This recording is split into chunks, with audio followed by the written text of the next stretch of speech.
Okay, so I'm doing something a little different today. I'm trying to do this channel something a little different than a guy in a t-shirt sitting in front of a microphone and what ESPN throws at us. I feel like there's a room for something in the middle, and so that's what we're doing here.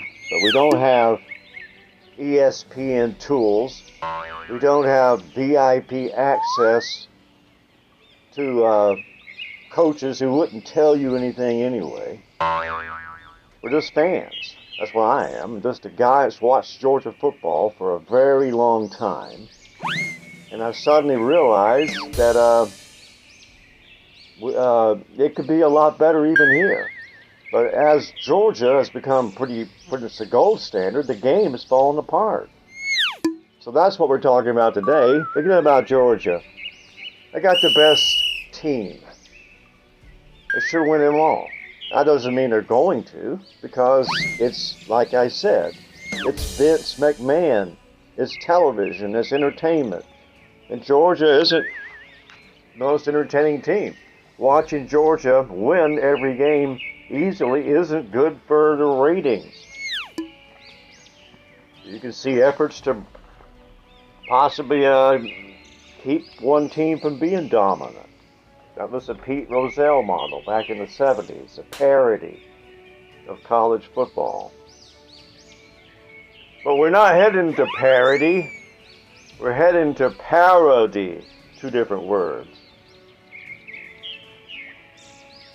Doing it outside today, folks. I just want to sit out in the balcony here and sip on some good, really good coffee.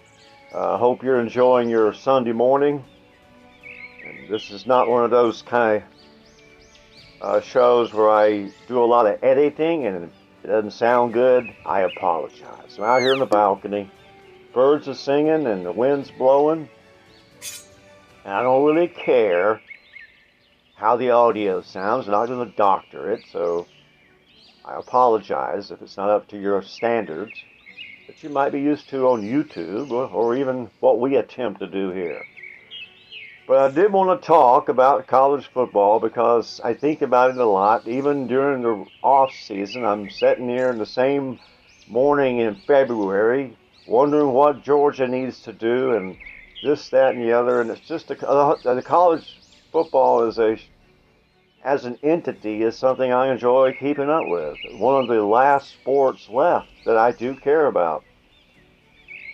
Used to care about the NFL quite a bit.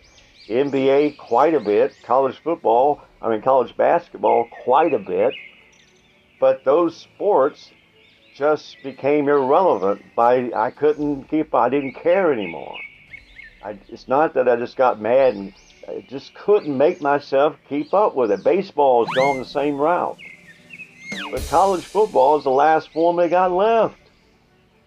If you don't fix this, I guess we're left to pinochle or air hockey, or watching Mr. Beast.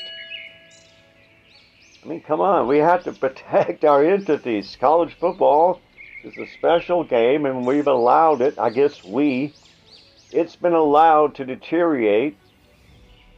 We should have been paying attention in 1970, 1980, and 1990 as television encroached upon the game.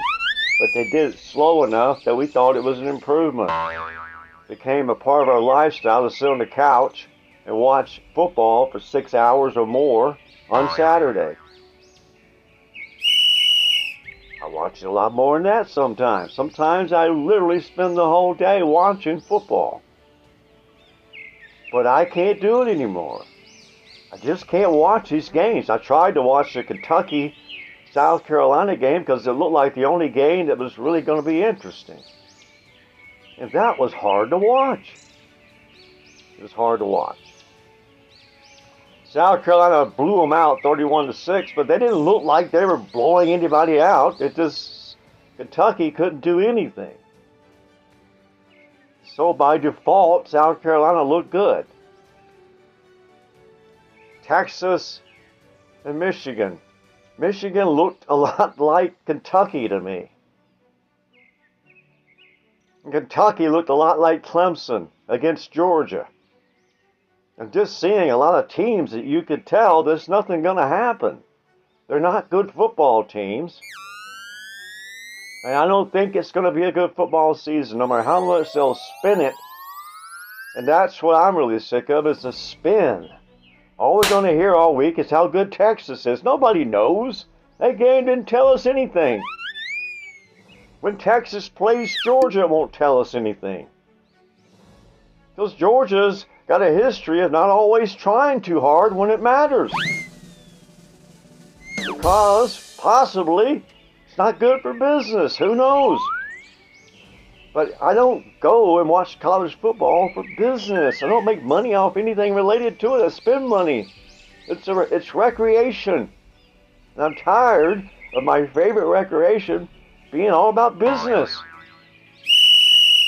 I guess I'm just going to have to find something else to do on Saturdays, because football is headed the same direction as all the other sports that have become irrelevant. I hope you're enjoying yourself, but I don't see how anybody could get excited about any team so far this year.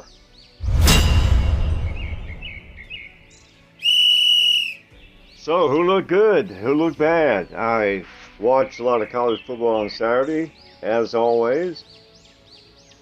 Who looked good? Who looked bad? Notre Dame looked bad, but so did a lot of teams. NC State looked bad. Tennessee looked good. But does that mean anything? So, my take, watching Penn State. Who else did I watch intensely? I watched mostly the Georgia game, because that's my favorite team, and that was, that was a hard thing to watch. So Georgia hasn't really played a good team yet. Clemson's not a good team. Clemson looked good.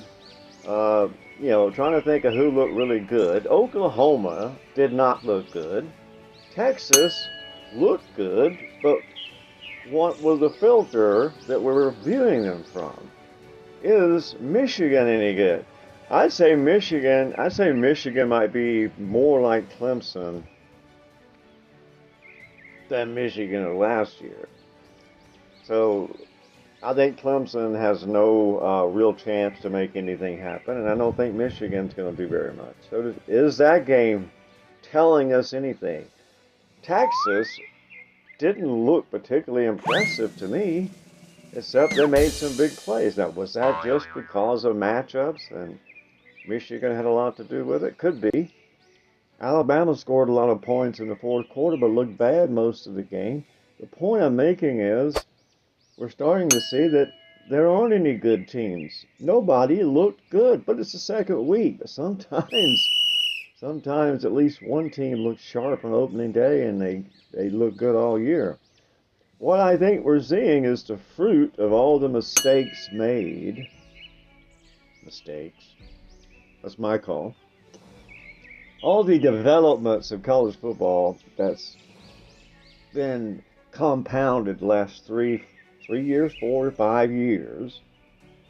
They've been making decisions that aren't going to help the game long term. Things have been happening, and what really is driving it is money, ergo television, and then we got all the transfer portal, NIL, and now the payers are played. And I just think the game is suffering from the impossible expectations of the way the players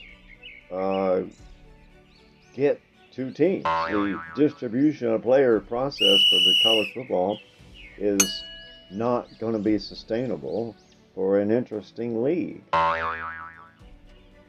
Television's been driving them to NFL-like nature. They want to make the college game just like the NFL because that works.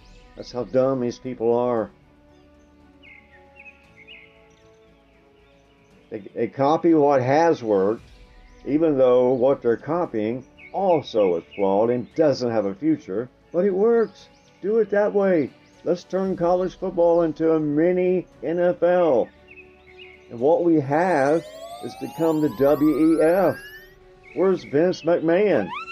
Maybe he should be the commissioner of college football. If you're going to be like the NFL and change everything about the way everything from team schedules to time to play, conference realignments, you basically reorganize the game, but you haven't organized it. We don't have a commissioner. Imagine what the NFL would be without a commissioner, without some sort of structure,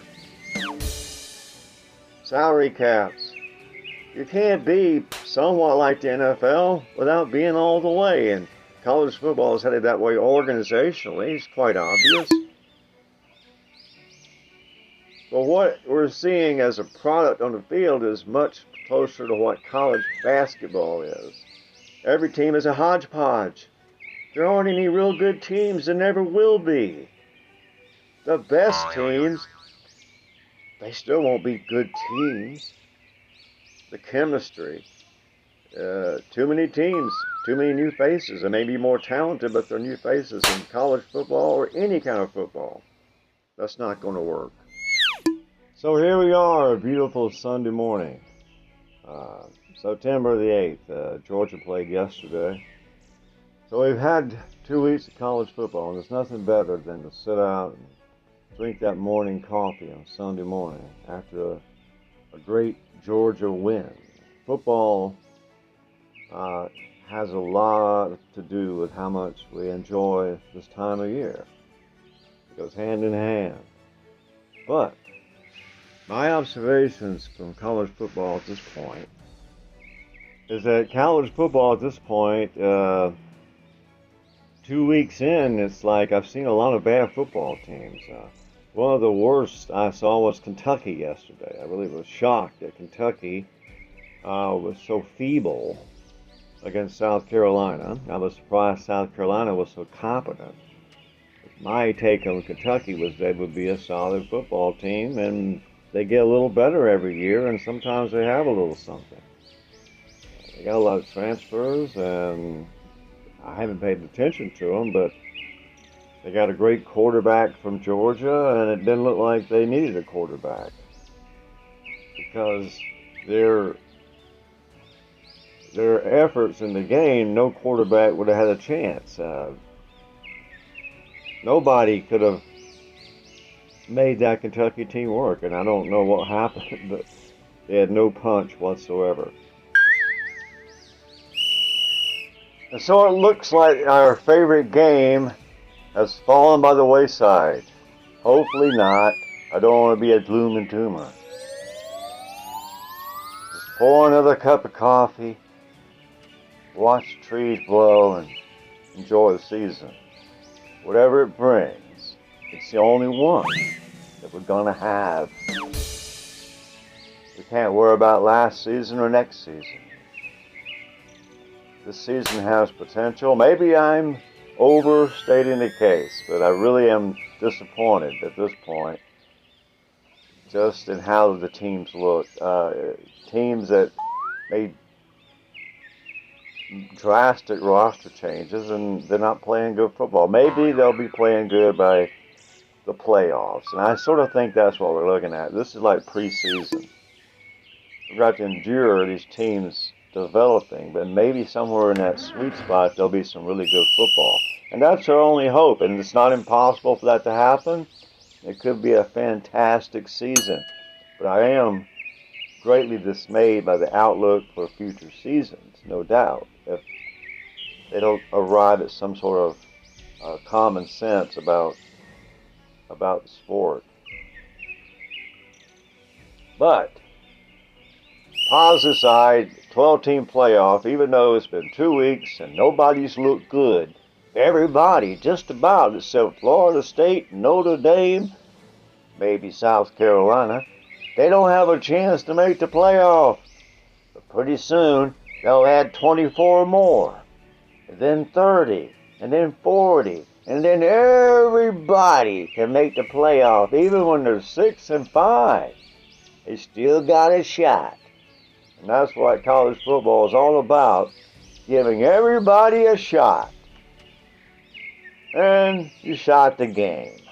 But that's all right. I'm sure we'll come up with another one someday.